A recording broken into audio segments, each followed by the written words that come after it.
지금 우리는 자본주의 사회에 살고 있죠. 그래서 사람들은 그 소유에 대해서 아주 민감해요. 그래서 특별히 요즘 뭐 부동산 정책 때문에 부동산을 때문에 많이 지금 나라가 들끓고 있죠. 단 한 번도 집을 소유해 보지 못한 사람도 있고, 또 그런가 하면 뭐 여러 개씩 가지고 있어서 이것을 투기에 쓰는 사람도 있다. 뭐 그런 말들이 있어요. 혹시 여러분 가운데 집이 아직도 한 번도 이렇게 소유해 보지 못했거나 집이 없는 분이 계시다면 오늘 말씀을 통해서 여러분들이 자유가 먹고 위로를 받았으면 좋겠어요. 돈에 대한 문제는 참 민감한 문제예요. 모든 사람이. 그렇죠? 그래서 함부로 이야기하기를 꺼리죠. 이 돈의 문제에서 자유로우면 참 살아가는데 행복합니다.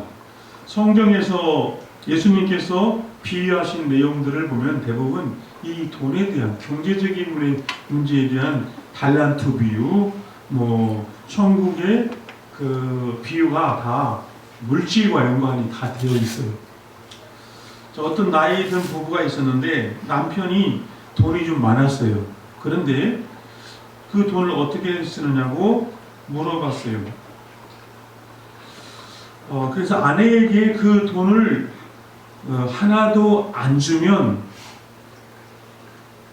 어떻게 될까?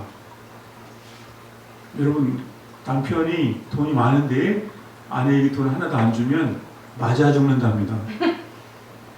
아내에게 반만 주고 나머지를 달라고 하면 나머지만 쓰게 되면 어떻게 될까? 반절만 주면은 쫄려 죽는답니다. 자, 그러면 아내에게 자신이 가진 돈을 다 주면 어떻게 될까요? 굶어 죽는답니다. 아직 이해가 잘 안 되시죠? 경제권이 아내에게 있으면 그럴 수 있죠. 사실 돈이 있어서 행복하기도 하지만 불행해지기도 합니다. 돈이 있어서 감사한 사람도 있지만 돈 때문에 감사를 잃어버리고 돈 때문에 불행해진 사람 많아요. 로또에 당첨이 되면 행복할 것 같지만 로또에 당첨이 돼가지고 행복한 사람은 거의 없답니다. 거의 다 불행해졌대요. 왜 그럴까요? 여러분, 이 돈에 대해서 우리가 내가 얼마나 많이 소유했느냐에 따라서 달라지는 것이 아니라 내가 하나님 앞에서 어떠한 존재로 살아가느냐에 따라서 삶이 달라진다고 하는 거예요. 이게 무언가를 자꾸 소유하려고 하다 보면 불행해집니다. 여러분, 이걸 명심해야 돼요. 내가 소유욕이 발동하기 시작하면 그때부터는 이제 평안이 없어요. 오늘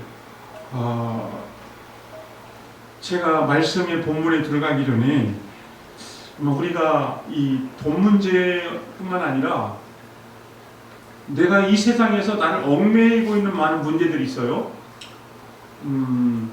그것이 내가 중독이라든지 내가 지배받고 있는 많은 뭐 죄의 문제라든지 여러분, 이런 문제를 우리가 한번 그런 문제들로부터 자유롭지 못한 이유가 뭘까?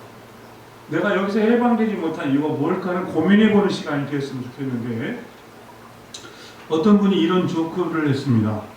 여러분, 돈이 화장실에 빠졌을 때, 지금 우리는 뭐 양변기지만 재래식 화장실 있죠? 옛날 재래식 화장실에 돈이 500원이 빠졌다. 그러면 어떻게 할까요? 수수방관한답니다. 그냥 이렇게 500원 전부야. 1,000원짜리 지폐가 빠졌다. 그러면 어떻게 할까요? 우왕좌왕한데요. 그러면 5,000원짜리 지폐가 빠졌다면 어떻게 될까요? 안절부절합니다. 그러면 10,000원짜리 지폐가 빠졌다. 이 사자성어로 표현을 한 건데 2판 4판. 마지막으로 10만 원짜리 수표가 빠졌다. 여러분 상상력을 동원해 보십시오. 일단 잠수. 자, 사람들은 이 물질에 대해서 너무 포기할 수 없는 이런 그 집착, 이런 게 우리에게 있는 거죠. 이스라엘 백성들이 애굽에서 나올 때 나오게 된 결정적인 사건이 있었는데, 하나님께서 바로의 마음을 강팍하게 해가지고 재앙을 아무리 내려도 안 보내주잖아요. 거기서 이스라엘 백성들이 종으로 살고 있는데 안 보내주니까 이 모세를 통해서 하나님 마지막 모든 첫 새끼가 사람의 장자에서부터 가축의 첫 새끼까지 모든 첫 태생이 다 죽는 그러한 재앙을 내렸어요. 자, 그런데 이스라엘의 백성들에게는 어린 양의 피를 문설주에 바르고 인방과 문설주에 바라서 죽음의 사자가 지나갈 때에 우리를 뛰어넘게 했어요. 그래서 문에 피가 발라져 있는 그 이스라엘 백성들의 집에서는 장자가 죽지 않았어요. 애굽 저녁에 곡소리가 날 때 바로 왕의 아들부터 해가지고 신하의 그 하인의 아들까지, 심지어는 가축의 첫 새끼까지 다 죽었어요. 그런데 이스라엘 백성들은 문에 어린 양의 피가 발라져 있어서 그 피를 보고 넘어갔다. 사랑하는 여러분, 이 사건이 이스라엘이 마지막 그 애굽에서 나올 수 있었던 결정적인 사건이 됩니다. 그래서 이 유월절이라고 하는 첫 번째 유월절 사건이 바로 이 사건입니다. 죽음의 천사가 뛰어넘은 유월절. 이것으로 인해서 모든 장자가 다 죽어야 되는데 죽지 않아서 살았어요. 왜 살았습니까? 어린 양이 대신 죽어줬기 때문에. 어린 양이 대신 죽어준 거예요. 그래서 이 사건에 대해서 이것을 기념하는 절기가 바로 유월절입니다. 유월절에 이 여호와께서 유월절 절기를 통하여서 이스라엘 백성들에게 이제는 너희의 모든 첫 태생은 다 여호와께 바쳐라. 하나님께서 오늘 이렇게 말씀을 하고 있습니다. 제가 오늘 본문을 다시 한번 여러분들에게 읽어드리겠습니다. 너는 이 12절 말씀 읽어드리겠습니다. 너는 태에서 처음 난 모든 것과 내게 있는 가축의 태에서 처음 난 것을 다 구별하여 여호와께 돌리라. 수컷은 여호와의 것입니다. 우리가 이 말씀을 그냥 읽으면 하나님은 욕심이 많으신가? 왜 다 처음 나는 것을 다 달라고 그러실까? 왜 그럴까요? 여러분, 이 구약에서 이 유월절 사건은 다 죽어야 되는데 그 죽음에서 어린 양의 피를 보고 그들을 대속하신, 이 대속의 사건으로 인해서 죽지 않았던, 살았던 이스라엘 백성들에게 무엇을 상기시켜 주냐면, 너희들의 생명은 누구의 것이냐면 이제는 그 대속의 사건을 통해서 하나님의 소유가 되었다고 하는 것입니다. 이것을 상기시켜 주는 거예요. 구약 시대의 대속의 사건이 바로 유월절을 통해서 죽어야 되는데 죽지 않게 하신, 대신 죽게 한 어린 양이 대신 피를 흘려 죽고 물에 피를 발라서 그 피가 대속의 사건을 위해서 죽지 않았던 것처럼, 신약 시대는 바로 이 어린 양이 예수 그리스도의 그림자였어요. 이 구약은 예수님의 모형이죠. 그래서 예수님께서 진정한 어린 양이신 예수님이 오셔서 예수님이 죽어주시고 우리를 대속하셔서 우리가 죄로 인하여 죽었던 우리를 살리신 거예요. 그러면 여러분 잘 생각해 보세요. 예수님께서 십자가에 죽으실 때 다 이루었다 하신 말씀이 뭐냐면 다 지불했다 이 말이에요. 이 사망이 죄가 요구하는 사망을 요구했는데 예수님이 사망을 대신 당하셨어요. 그래서 죄의 요구를 다 지불해 주었어요. 그러면 그 예수 그리스도의 십자가를 믿는 우리에게는 더 이상 청구할 수가 없는 거예요. 이제는 누가 예수님 다 지불해 버렸기 때문에. 그래서 이 사건이 상업적인 용어로 라틴어로는 테텔레스타이, 예수님이 그렇게 말씀하신 것 다 지불했다. 여러분 생각해 보세요. 그리고 내가 뭔가 계속 지불해 필요가 없잖아요. 우리는 주님을 믿기만 하고 내가 다시 뭔가를 하려고 해서는 안 되고 우리는 그 주님을 의지하고 믿기만 하면 돼요. 그러면 우리는 누구의 소유가 된 것이냐면 하나님께서 너희는 나의 소유된 백성이다 그랬어요. 우리의 소유권은 누구에게 있냐면 하나님께 있어요. 여러분. 그러므로 우리가 이 땅을 살아가는 동안에 내 소유권이 하나님께 있음을 깨닫는다면 내가 무엇을 소유하지 못해서 받는 그 열등감이나 그것으로 인해서 불평이나 원망이나 이런 것들은 있을 수가 없는 거예요. 물론 하나님께서는 우리에게 이 땅을 살아가는 동안 필요함을 채워주십니다. 채워주시는데 이거는 맡겨주신 거예요. 우리에게 청지기적으로 맡겨줍니다. 자녀도 우리에게 선물로 이렇게 보내주시는데 우리의 소유가 아닙니다. 자녀도 하나님께서 정말로 일대일로 그 영혼이 하나님의 자녀로서 우리 부모에게 맡겨주는 거예요. 그래서 우리는 어떤 태도를 가져야 되냐면 인격적으로 하나님의 형상으로 지음받은 자녀들을 인격적으로 하나님의 자녀로 대해 주어야만 하는 것이죠. 이스라엘 백성들은 이제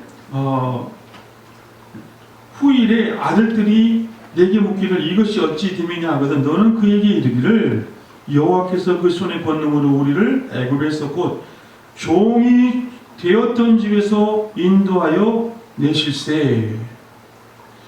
그래서 그때 가축의 첫 세기부터 모든 장자가 다 죽을 때 우리를 배속해 주셨다. 그래서 이것을 너는 기억해라.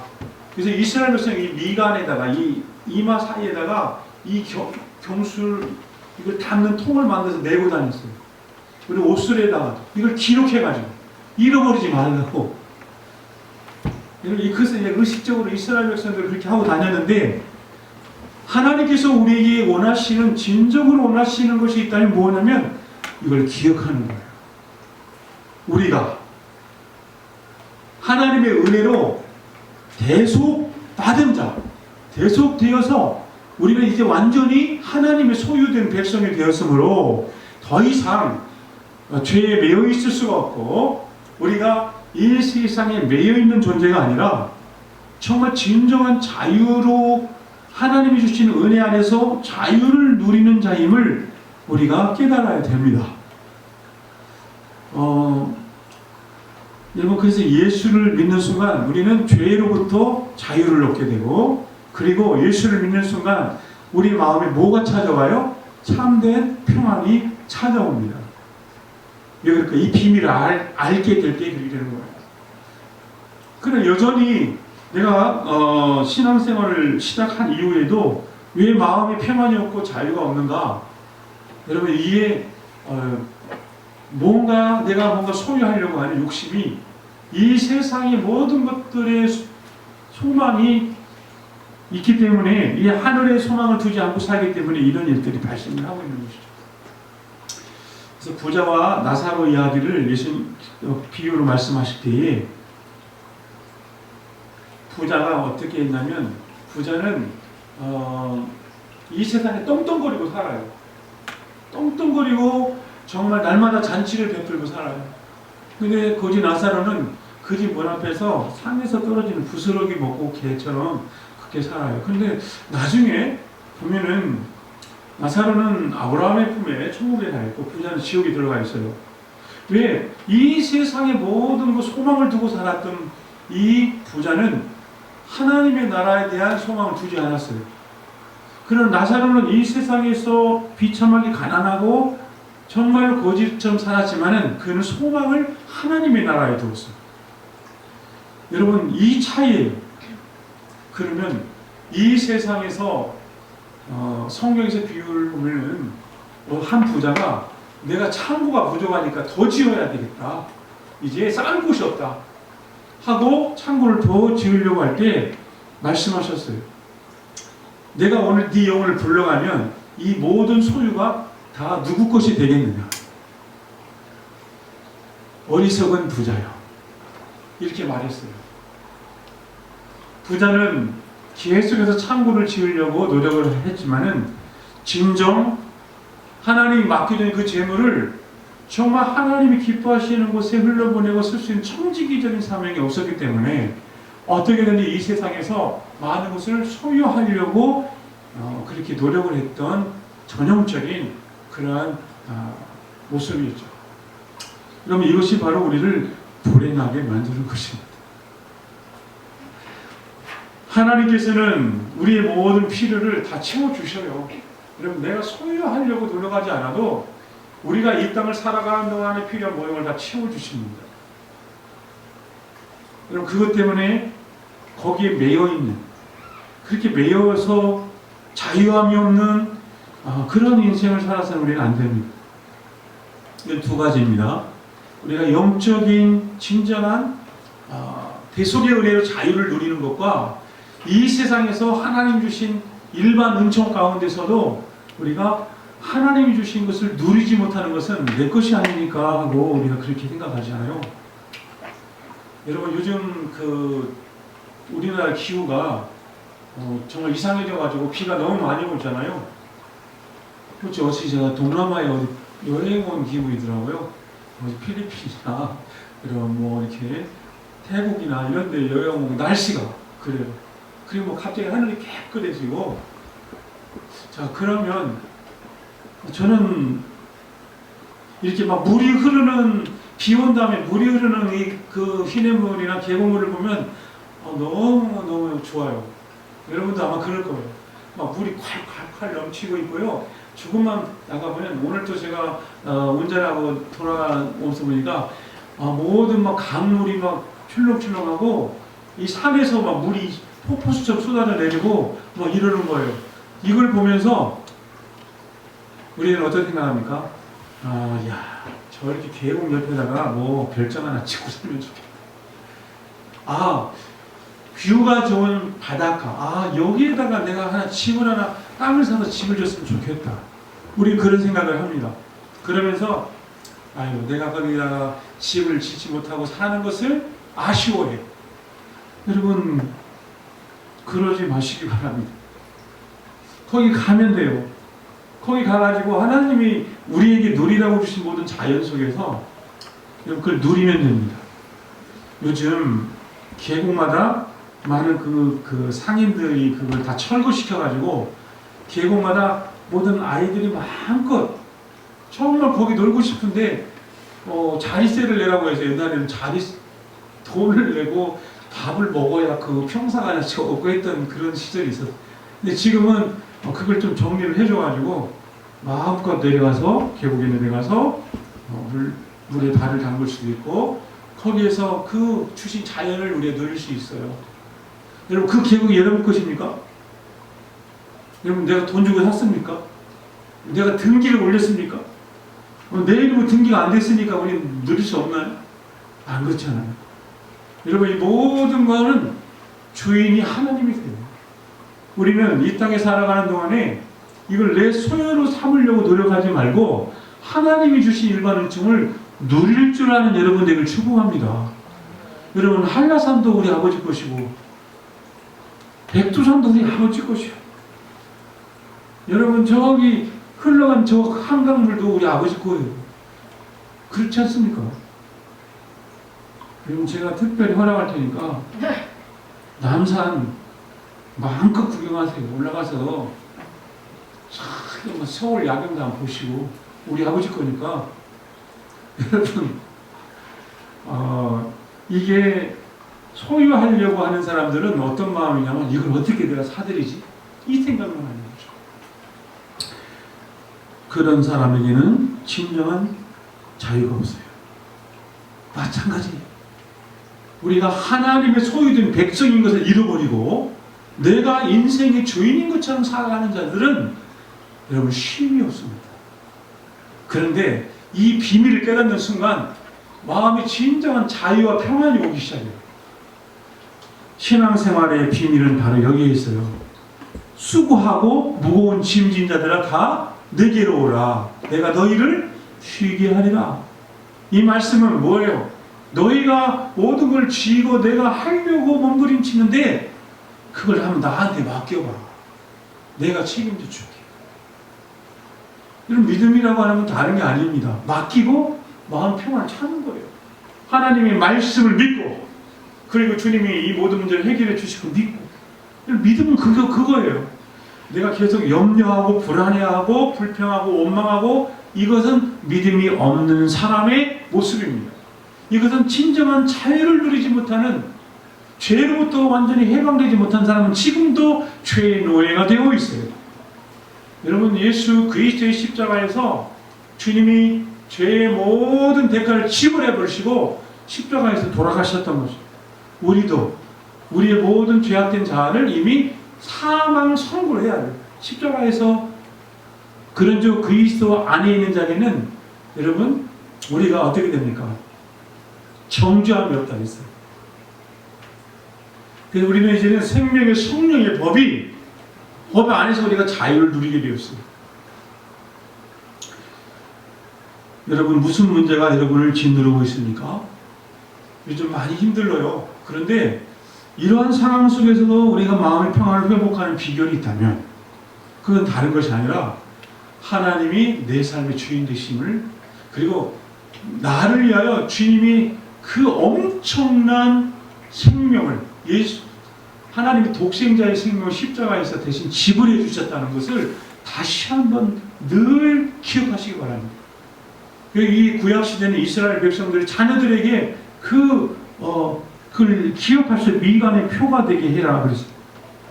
우리도 마찬가지예요. 이 시대에도 늘 기억해야 되는 거예요. 이것을 늘 떠올려야 되는 거예요. 이 신앙생활은 계속 반복적으로 묵상하는 거예요. 이렇게 할 때 이 완전한 하나님의 은혜가 우리의 삶에 늘 흘러가게 되어 있어요. 여러분 신앙생활은 내가 은혜가 충만했던 시절이 한 번 있었어요. 여러분 그것이 지속되지 않습니다. 내가 늘 기억해야 돼. 하나님의 말씀을 기억하고 주님 십자가 은혜를 늘 기억하고 구약시대에 이 대속의 은혜를 자녀들에게 미간에 붙여놓고 기억하게 했던 것처럼 우리 신약시대에는 우리가 매일 말씀을 읽으면서 매일 기도 시간을 정해놓고 주의 은혜를 기억하는 거예요. 여러분 릴레이 기도 1시간 하려니까 힘들지 않습니까? 1시간 동안 여러분 기도하는 것이 쉽지는 않아요.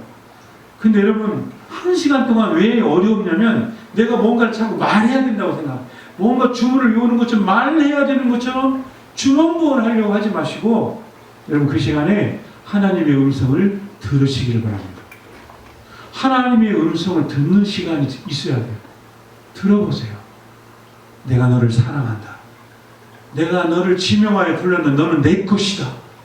하나님 벌써 소유권을 주장하고 계시잖아요. 하나님 말씀을 끊임없이 듣고 묵상하고 그리고 주님 십자가를 내가 다시 묵상하고 기억하면서 내 입술 속에서 뭐가 나가냐면 감사가 터지고 찬양이 터지고 하나님 앞에 내가 이제 결단이 나가고 그래서 내가 하나님 내가 이렇게 살겠습니다. 이런 고백이 나가는 것이죠. 그리고 나의 문제 하나님 내 이 모든 문제가 이렇게 해결이 되어서 이제 하나님의 나라를 위하여 더 이렇게 쓰임받는 저희가 되기를 원합니다. 그래서 나의 모든 연약함도 고쳐주시고 나의 막힌 담도 열어주시고 하나님께서 내 길을 열어주시옵소서. 내가 진정 하나님의 소유된 백성으로서 이렇게 살기를 원합니다. 기도가 터지는 거죠. 그러므로 우리 신약시대에도 우리는 이것을 늘 기억해야 돼요. 나만 기억하지 말고 어떻게 하라고요? 자녀들에게 이 말을 들려주어라. 여러분 가정예배가 그렇게 회복되어지기를 축복합니다. 여러분 가정에서 같이 성경을 읽고 같이 찬송을 하고 돌아가면서 기도하고 또 말씀을 들은 것을 깨달은 것을 나누고 이게 가정 예배예요. 그리고 부모님이 엄마나 아빠가 또 축복기도 해주고 이 가정에서 이 복음이 계속해서 이렇게 흘러갈 때에 하나님의 은혜가 강물처럼 그 가정을 지배합니다. 하나님의 이 말씀을 통해서 우리를 위한 그 대속의 사건을 기억함으로 죄로부터 해방되어지고 나를 구속하고 이 세상의 모든 물질 문명 속에서 여러분 이 모든 소유욕으로부터 해방되는 여러분들을 축복합니다. 욥의 고백처럼 내가 적신으로 나왔은즉 적신으로 돌아가는 것이 아무 문제가 없어요. 우리가 빈손으로 왔다 빈손으로 간다고 욥이 고백했어요. 근데 뭘 자꾸 우리가 하려고 합니까? 여러분 결코 저는 여러분들에게 무장을 해제하려고 하는 게 아니에요. 우리 최선을 다해서 우리 삶의 현장에서 최선을 다해서 사는데 문제는 뭐냐면 바로 이 소유 욕으로부터 해방될 때 하나님은 차곡차곡 우리의 삶을 책임져 주시고 인도해 주시고 채워주시고 그렇게 인도해 주셔요. 문제는 우리 믿음이 문제예요. 오늘 정말 75주년 저는 광복절을 맞이해서 우리나라가 정신적으로 또 모든 경제적으로 정치적으로 진정한 자유 독립을 얻기 위해서 우리가 어떠한 태도를 가져야 됩니까? 하나님의 은혜 안에서 완전한 해방을 누리는 우리 대한민국이 되기를 축복합니다. 우리 대한민국이 우리의 힘으로 해방된 게 아니에요, 여러분. 물론 독립운동을 하고 우리가 정말 3.1 만세운동을 하고 많은 독립투사들 피 흘려 죽고 했지만은 하나님께서 결정적으로 여러분 우리나라 독립할 수 있도록 결정적으로 역사를 하셨어요. 우리나라 남과 북의 통일도 마찬가지라고 봅니다. 저는 하나님께서는 지금 쉬지 않고 일하신다고 믿습니다. 하나님께서 일하시고 하나님께서 이 일도 분명히 행하실 것입니다. 우리 자신의 문제도 마찬가지예요. 여러분 이제부터 주 안에서 주의 은혜 안에서 진정한 해방을 누리고 진정한 참된 자유 진리가 너희를 자유케 하려 그랬어요. 예수를 믿으면서 내가 여전히 쫓기고 불안해하고 정말 그렇게 산다면 여러분 다시 한번 이 말씀을 의지하는 여러분 되길 바라요. 하나님 내 삶의 주인되다. 그래서 우리가 하나님 앞에 11조를 드리는 모든 이 믿음은 뭘 고백하는 거냐면 하나님이 내 삶의 주인됨을 고백하는 것이고 내가 드리는 시간이 아니라 하나님께 아홉을 받는 시간이 11조예요. 그리고 약속까지 했어요. 이렇게 하면 내가 내 창고에 쌓을 곳이 없도록 복을 주나 안 주나 시험해봐라. 이렇게까지 말씀을 했습니다. 오늘 우리가 이 모든 죄 사슬로부터 우리가 해방된 것처럼 이 세상을 살아가는 동안에 물질의 이 굴레에서 소유욕에서 그리고 나도 모르게 그 강박관념과 중독으로부터 진정한 해방을 누려서 참된 자유와 참된 평안과 안식을 여러분들이 누리는 이 은혜가 여러분 모두에게 흘러넘치기를 주의 이름으로 축복합니다. 아멘. 제가 군대에서 중창단 하나 만들어가지고 활동했는데 감옥에 갇혀있는 사람들을 만난 적이 있었어요. 영창에 가 있는 사람. 거기 가서 노래를 불러줬어요. 중창단 데려가서 그때 여러분 저는 거기 교도소라는 처음 들어가봤는데 쇠창살이 큰 대문을 열고 들어가면 쇠창살이 그 사람 가진 쇠창살이 3개인가 4개인가 있더라고요. 복도에 쇠창살 열고 들어가면 또 그 다음에 중간에 또 쇠창살 또 열고 들어가고 또 들어가면 그 칸칸이 쇠창살이 다 있어요. 거기에 갇혀 있어요. 거기서 얼마나 자유를 그리워하겠어요. 그 안에서 자유를 그리워하겠어요. 죄로부터 자기가 잘못한 것에서 갇혀있는 그 사람들 향해서 내가 그때 불렀던 노래가